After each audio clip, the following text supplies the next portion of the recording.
إن الحمد لله نحمده ونستعينه ونستغفره ونؤمن به ونتوكل عليه ونعوذ بالله من شرور أنفسنا ومن سيئات أعمالنا من يهد الله فلا مضل له ومن يضلل فلا هادي له وأشهد أن لا إله إلا الله وأشهد أن محمدا عبده ورسوله فأعوذ بالله من الشيطان الرجيم بسم الله الرحمن الرحيم يا أيها الذين آمنوا اتقوا الله حق تقاته ولا تموتن إلا وأنتم مسلمون بسم الله الرحمن الرحيم قال رب اشرح لي صدري ويسر لي أمري واحلل عقدة من لساني يفقهوا قولي۔ تمام تعریفیں اللہ رب العالمین کے لیے لائق و زیبا ہے جو رحمان و رحیم ہے۔ رحمان بھی رحیم بھی ہے، ذوالجلال بھی، تجھ سا نہیں ہے کوئی، نہیں ہے مثال بھی۔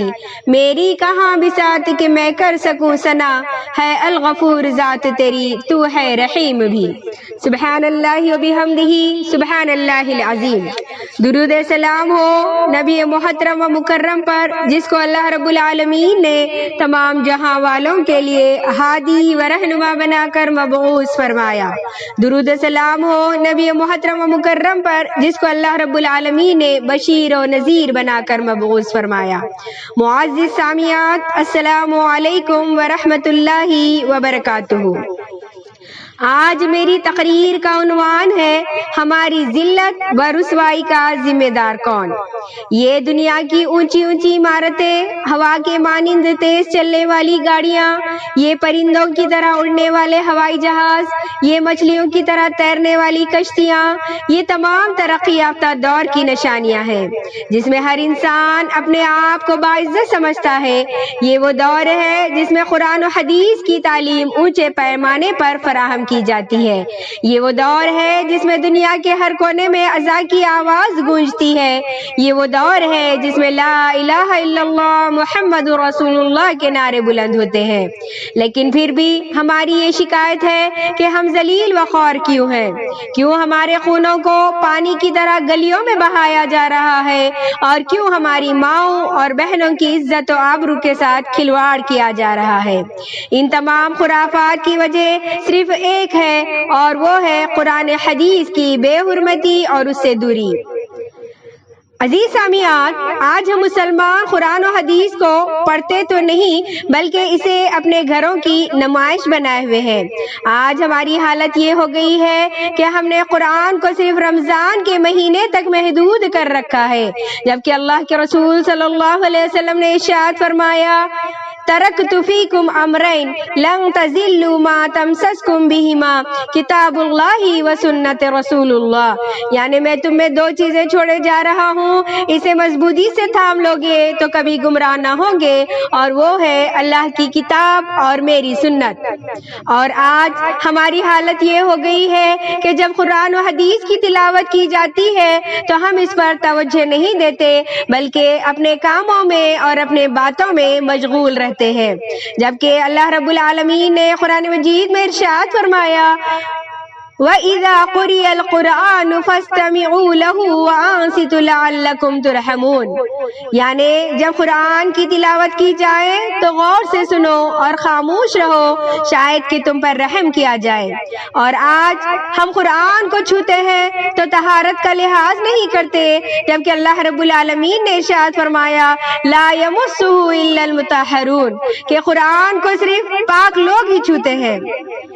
قرآن کو صرف پاک لوگ چھوتے ہیں، اس کا مطلب یہ ہے کہ ہم کو طہارت وغیرہ سے رہنا ہے۔ اور آج ہم قرآن و حدیث کو پڑھ کر نہیں بلکہ اسے دیواروں اور گردنوں پر لٹکا کر اس سے شفا حاصل کرنے کی کوشش کر رہے ہیں، جبکہ اللہ رب العالمین نے قرآن مجید میں ارشاد فرمایا، وَنُنَزِّلُ مِنَ الْقُرْآنِ مَا هُوَ شِفَاءٌ وَرَحْمَةٌ لِّلْعَالَمِينَ لِلْمُؤْمِنِينَ وَلَا يَزِيدُ الظَّالِمِينَ إِلَّا خسارہ، یعنی ہم نے قرآن کو نازل کیا ہے جو مومنوں کے لیے شفا اور رحمت ہے، اور ظالموں کے لیے صرف گھاٹے میں زیادتی ہوتی ہے۔ اور قرآن سے شفا پڑھ کر حاصل کی جاتی ہے، اس کی کئی دلیلیں ہیں۔ ان میں سے ایک صحیح بخاری کی روایت ہے جس میں حضرت عائشہ رضی اللہ تعالی عنہ فرماتی ہے کہ اللہ کے نبی صلی اللہ علیہ وسلم جب بیمار ہوتے تو اپنے آپ پر معوذتین پڑھ کر پھونکتے تھے اور اپنے ہاتھ سے پھیر لیتے تھے، لیکن جب آپ صلی اللہ علیہ وسلم بہت سخت بیمار ہوئے تو میں خود ان معوذتین کو پڑھ کر پھونکنے لگی، اور معوذتین جسے اللہ کے رسول صلی اللہ علیہ وسلم پڑھ کر پھونکا کرتے تھے اور میں ان کے ہاتھ سے پھیرتی تھی۔ ان تمام چیزوں کی جڑ یہ ہے کہ آج ہمارا ایمان کمزور ہو گیا ہے۔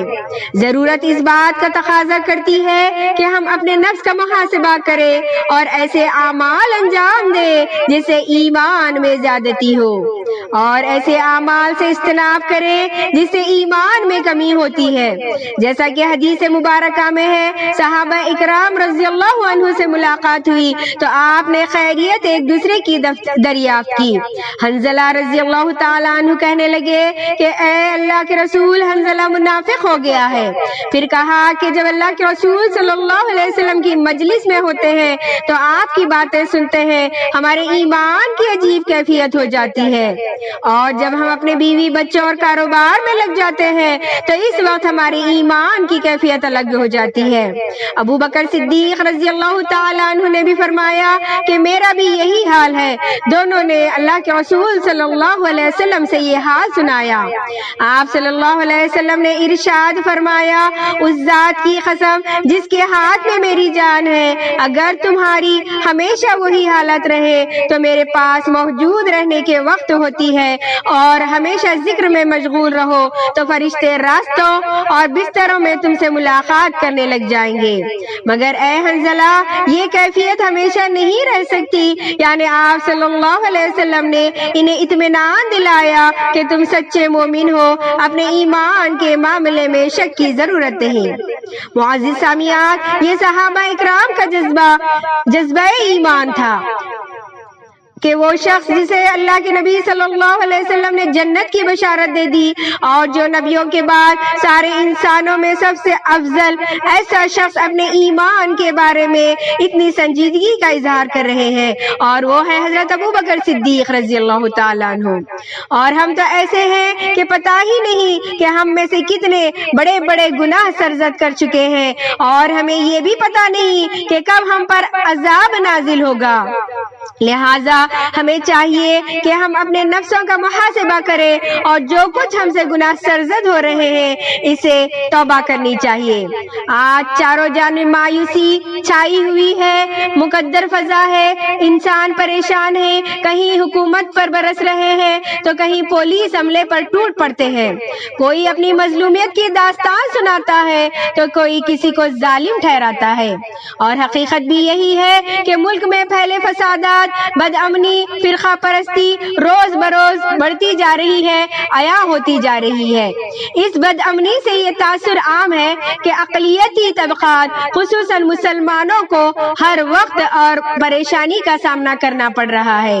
ان کے تعلیمی اداروں کو دہشت گردی کے اڈے بنایا جا رہا ہے، قرآن کی بے حرمتی کی جاتی ہے تو کہیں حدیث رسول پر بلا وجہ نکتہ چینی کی جاتی ہے۔ لہٰذا ان ملے جلے تاثرات اور کیفیت سے ہر آدمی شکوے و شکایت کے دفتر کھولے بیٹھا ہوا ہے، لیکن اس سلسلے میں ہمیں صبر سے کام کرنا چاہیے۔ پھر یہ بھی سوچنا چاہیے کہ آخر اس طرح کی ذلت اور رسوائی کی نوبت کیوں آئی اور کیسے آئی؟ کل جو قوم معزز اور شریف مانی جاتی تھی آج وہ ذلیل وقور کیوں ہے؟ کل جن کے اخلاق و عادات سے مخالفین بھی متاثر ہوتے تھے آج ان کے افطار و گفتار سے ان کے موافقین بھی مطمئن نہیں۔ کل جو اوج ثریا پر پہنچ چکے تھے آج مستی کے دلدل میں کیوں غرق ہیں؟ اگر اس مسئلے پر غور کیا جائے تو ضرور یہ بات سامنے آئے گی کہ ہم نے اپنے مقصد تخلیق کو بھلا دیا ہے، ہم نے اللہ اور اس کے رسول سے رشتہ توڑ لیا ہے، ہم اللہ اور اس کے رسول سے بہت دور ہو گئے ہیں۔ اللہ رب العالمین نے ہمیں کامیابی حاصل کرنے کی جو ہدایت دی، جو قاعدے بیان کیے ہیں، ان کو آج ہم نے ترک کر دیا ہے۔ پھر اپنی حالت زار کے لیے شکوہ کنا ہے۔ یہ حالت و رسوائی کس اور کی دین نہیں ہے بلکہ یہ ہماری اپنی دین ہے۔ ہم اگر تعلیم و ملازمتوں سے دور ہیں تو اس کے ذمہ دار ہم خود ہیں اور کوئی دوسرا نہیں، کیونکہ اللہ رب العالمین نے ارشاد فرمایا وَمَا ظَلَمْنَاهُمْ وَلَكِنْ ظَلَمُوا أَنفُسَهُمْ، ہم نے ان پر ظلم نہیں کیا بلکہ وہ خود اپنے نفسوں پر ظلم کرتے ہیں۔ اللہ رب العالمین سے ہم نے وعدہ کیا تھا وَأَنْتُمُ الْأَعْلَوْنَ إِن كُنتُم مُؤْمِنِينَ۔ اگر ہم شکوے شکایت کی دکان بند کر کے اپنے ایمان کا جائزہ لے تو واضح ہوگا کہ کامیابی ہم کو دن میں 5 دفعہ حی علی الفلاح کی شکل میں اپنی جانب بلاتی ہے، مگر ہم اس کو نظر انداز کر دیتے ہیں۔ آج ہماری حالت یہ ہے کہ جماعت کے ساتھ نماز پڑھنا تو دور، جمعہ کی حاضری کے لیے دوسروں سے پوچھنا پڑتا ہے کہ آج کون سا دن ہے۔ مسلمان جن کا مشغلہ عبادت و ریاضت تھا آج وہ ناچ گانے کھیل تماشے میں مصروف ہیں۔ پہلے لوگ بانماز جماعت ادا کیا کرتے تھے، آج سورج نکل جانے کے بعد بھی سوتے پڑے ہوئے نظر آتے ہیں۔ کسی شاعر نے کیا خوب کہا وَذَا میں تم ہو نصارہ تو تمدن میں ہنود، وَذَا میں تم ہو نصارہ تو تمدن میں ہنود، یہ مسلمان ہیں جسے دیکھ کے شرمائے یہود۔ کل تک جو امانت کی حفاظت کے لیے اپنی جان کو داؤ پر لگاتے تھے آج وہی مسلمان خیانت کی وجہ سے اپنی عزت و ناموس کو مٹھا رہے ہیں۔ کل تک جس کی غیرت و خودداری کا چرچا تھا آج اسی مسلمان کی ضمیر فروشی عام ہو چکی ہے۔ کل جن زبانوں سے قرآنی آیت نکلتی تھی آج انہی مسلمانوں کی زبانیں گانے بجانے کی آوازوں سے بھری ہوئی ہیں۔ کل جن کے منہ مسواک سے رب کی رضا کو حاصل کیا کرتے تھے آج مسلمان سگریٹ کے ذریعے قسط واری موت کو حاصل کر رہا ہے۔ عزت و بلندی کی ساری شرطیں ہمیں مفقود ہیں اور ہم شکوہ کرتے ہیں کہ ہم ذلیل و خوار کیوں ہیں۔ اے مسلمانوں، اگر ایسی ہی شکایت کرتے رہے تو پھر اقبال کا جواب بھی سن لو۔ اقبال نے کیا خوب کہا باپ کا علم نہ بیٹے کو اگر ازبر ہو، باپ کا علم نہ بیٹے کو اگر ازبر ہو، پھر پسر قابل میرا سے پدر کیوں کر ہو، پھر پسر قابل میرا سے پدر کیوں کر ہو۔ تو آخر میں اللہ رب العالمین سے دعا کرتی ہوں کہ اللہ رب العالمین ہم تمام کو اپنی اپنی غلطیوں پر نظر دوڑانے والے اور اس کی اصلاح کرنے والے بنائے۔ آمین ثم آمین وآخر الدعوانا الحمد للہ رب العالمین۔ السلام علیکم ورحمۃ اللہ وبرکاتہ۔